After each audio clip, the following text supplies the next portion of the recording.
Hey, what's up everyone? It's David here. I've got the NSE 4 VEP class 423-1 model, and this features the network livery. So the NSE stands for North South Eastern Railway, and these trains were phased out in around about 2004. Obviously the livery phased out much earlier than that because this was before it was privatized back, the franchises on the railway. But this model holds a special memory for me because it was, in fact, the real train itself. I didn't actually ride this one. The real train itself, the VEP unit in the network livery, was actually the first British train I actually rid on. So obviously it holds a special memory for me. So yeah, this came out 10 years ago, and it features on the channel of Model Reviewer. There's a video of it actually running, and I'll put that in the description below and in the comments board, and I'll pin it so you can see it straight away if you're on a desktop, or if you scroll down on your iPad or phone, you'll see it there, so you just click the link. But anyway, let's get to it. So this actual model depicts how the VEP unit looked after the refurbishment during the 1988 to 1990, which included the fitting of fluorescent lights and public addressing system. Amongst other changes, the units were reclassified as 423-1s. Used to be just known as 423s, but they added the -1 to obviously distinguish the difference between the modifications.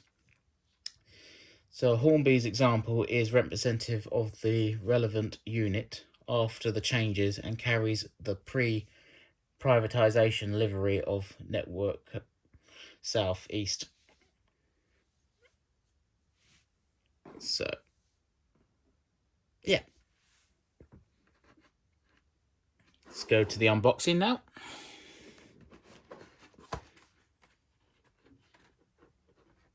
This is set in the box now for 10 years. Actually, it hasn't been ran since the last time a video was made on it, which was 10 years ago now.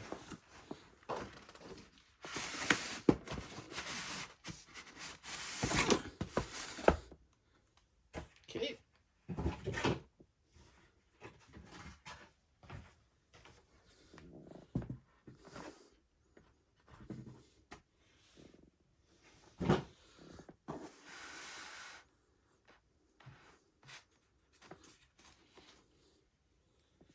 So that's the card that protects it when obviously it's in its box. So for VEP class 423 DCC fitted, this product is pre-fitted with the standard Hornby R8249 decoder.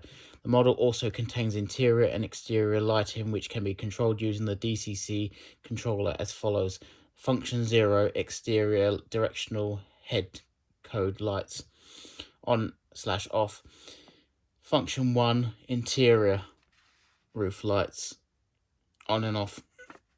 So that meant that you can control the lighting from your DCC digital controller. And this is the instructions here on operating and maintenance instructions. Obviously tells you to regularly keep the train clean, the track clean, as well as making sure that the contacts are clean, and obviously the wheels and all other things. And see on the back there with the tweezers, destination instructions. So the as shown.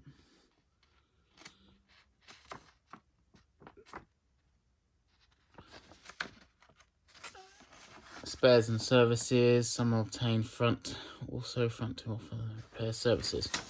Okay, so that just shows you how to connect the coaches, because what it did use is one of Hornby's well, one of its first actually, to the second one was the Brighton Bell. And what the Brighton Bell and the Vep unit have in common is that they use these sockets that connect the train through for its lighting and yeah, mainly it's lighting, but anyway, to the actual power car that's in the middle. So it's not driven by the DVTs, it's driven in the middle. So the motor has its has it in the actual, well, there's no middle because it's four actual coaches on the train, 4 cars. So the actual motor is situated as close as they can get to the actual middle of the train, and then it runs through these sockets that send the signals to the other coaches for its interior lighting and directional lighting for the power ends. But obviously, this one's got the chip, so you don't have to obviously open it up to fit a chip because it's already got the chip anyway. But this is giving you the instructions on it. So the difference would be that would not be included in the regular non-digital site.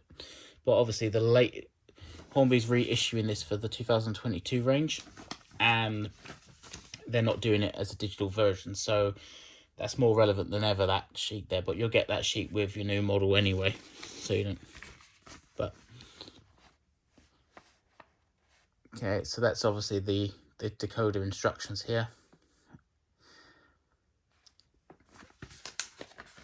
So one of the good things about when you get a train pack rather than an actual individual loco is that this isn't folded, whereas to fit in the box they fold these on the A4s and all the other classes. Okay, so let's actually get to the actual model itself.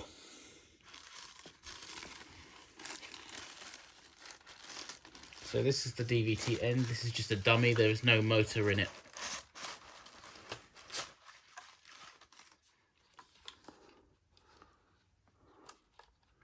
The model features spring-loaded buffers, a reasonably detailed cab, so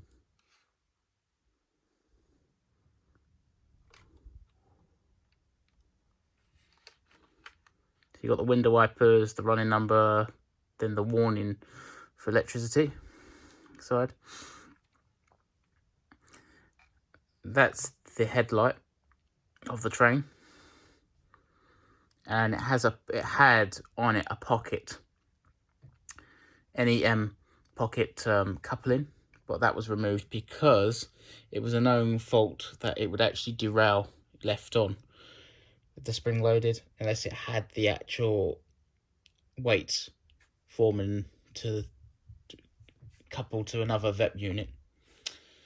So put them in a pair. So you can see that it's got that little delicate detailed part there. Other than that, most of it's molded, and the rest of it, this is all stuck on. You can see here. So this, as I said, it's a dummy. There is no power to it. This will just roll. And without the connection, this doesn't actually work. It doesn't pick up any electricity at all from the tracks because it hasn't got any pickups. All the pickups down in the middle, which can be a bit of annoying because it'd be great if it had pickups and if it received power pickups from every single wheel. But let's get to the next one here. This, in fact, is the actual motor for the actual train itself. So it's got the power pickups on them. You see the pickups right there.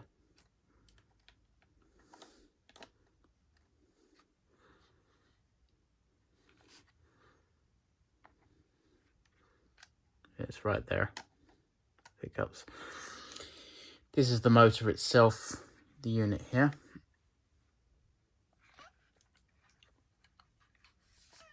So it receives all of its connections via here, and you can see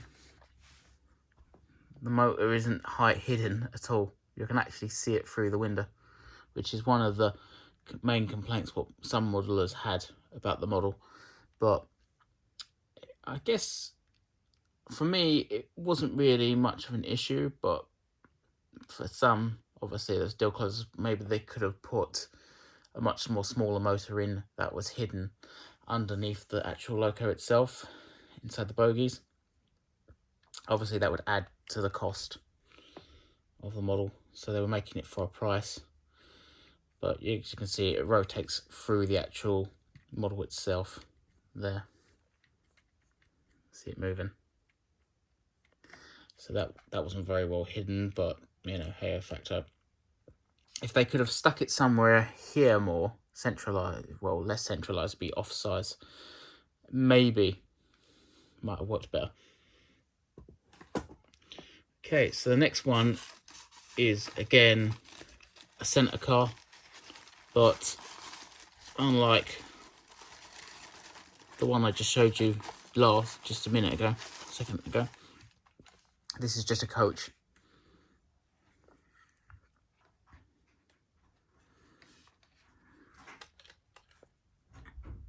So they've painted the corridor in white. They put a detailed information there.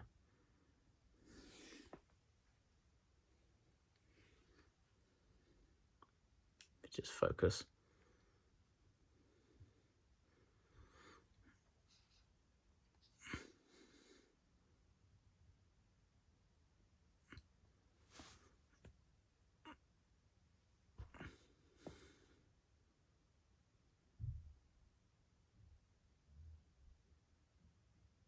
There we go.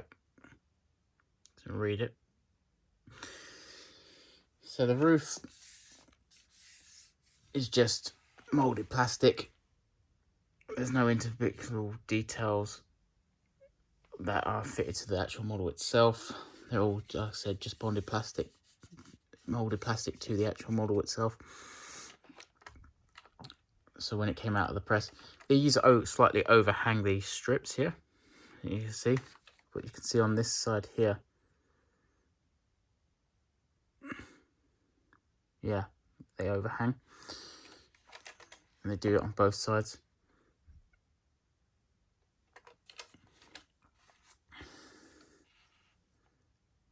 So it's not a huge train because it's only 4 coaches, but all in all, and a decent length train, and it'll fit on most people's lines.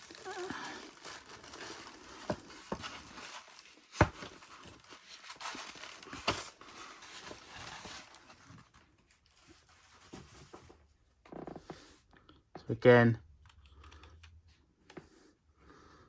but I like to point out that these are all individual detail parts here that form the detail. There's more going on the actual power ends, the driving units, than anywhere else on the train. You can see the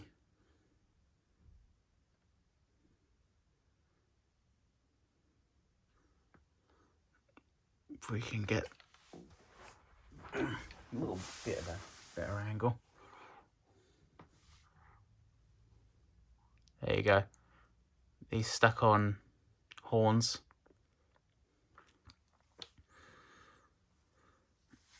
You've got the standardized front, just like the back, the other side. Obviously the different running number on the end, the window wipers, the brake cords to connect to the other coach. If these were coupled in pairs, they have been done. 8 car units, which I was a bit upset that, because Hornby issued this model 3 times in 3 different liveries, but I would have loved another network livery with this blue, because I just love this colour, this actual livery. It's one of my favourite. Well, they're doing my second favourite livery this year. The Southern Express, Southern Railways livery, which is the green. It's still being used today on the suburban line around Croydon and other places on the southeast of England. So yeah.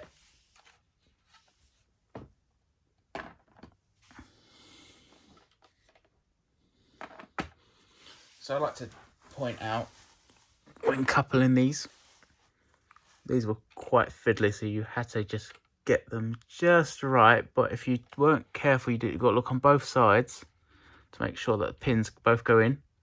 But once they were in, they did stay pretty well in. To pull them out, you had to gently just pull. Not too much, but not too little.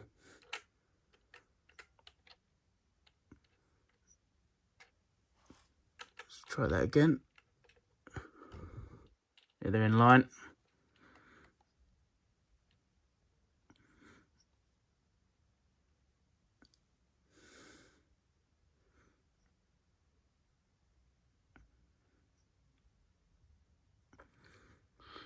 And problems with the camera focusing today. And that's it.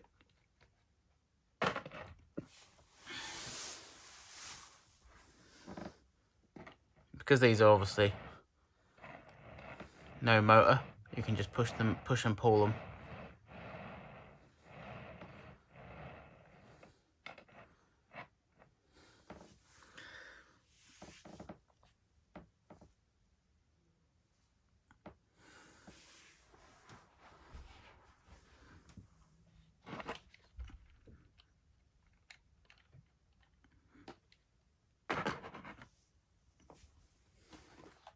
There's just not enough room to put the whole length together in the shop.